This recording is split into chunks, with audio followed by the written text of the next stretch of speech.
దేశీయంగా రెండో అతిపెద్ద ఐటీ కంపెనీ ఇన్ఫోసిస్ మరోసారి కఠిన నిర్ణయం తీసుకుంది.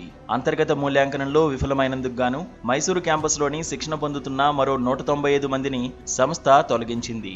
ఏప్రిల్ 29 నాటి కంపెనీ మెయిల్స్ ద్వారా ఈ విషయం వెలుగులోకి వచ్చింది. దీంతో ఫిబ్రవరి నుంచి ఇప్పటి వరకు ఇన్ఫోసిస్ తొలగించిన ట్రైనీల సంఖ్య దాదాపు 800కు చేరుకుంది. ఇటీవలి కాలంలో ఐటీ రంగంలో నెలకొన్న అనిశ్చిత పరిస్థితుల నేపథ్యంలో ఇన్ఫోసిస్ ఈ కఠిన చర్యలు తీసుకుంటున్నట్లు తెలుస్తోంది. డిమాండ్ మందగించడం, ఇంకా ఆర్థిక మాంద్యం భయాల కారణంగా చాలా ఐటీ కంపెనీలు వ్యయ నియంత్రణ చర్యలకు పాల్పడుతున్నాయి. ఇందులో భాగంగా ఉద్యోగుల తొలగింపులు కూడా చోటు చేసుకుంటున్నాయి. ఇన్ఫోసిస్ ఇప్పటివరకు 4 దఫాలుగా ట్రైనీలను తొలగించింది. ఫిబ్రవరిలో దాదాపు 300 మందిని, మార్చిలో 30 నుంచి 35 మందిని, ఏప్రిల్ 18న 240 మందిని తొలగించిన తర్వాత తాజాగా మరో 195 మందిని ఇంటికి పంపింది. శిక్షణలో సరిగా రాణించలేకపోయారనే కారణంతోనే ఈ చర్యలు తీసుకున్నట్లు కంపెనీ చెబుతోంది.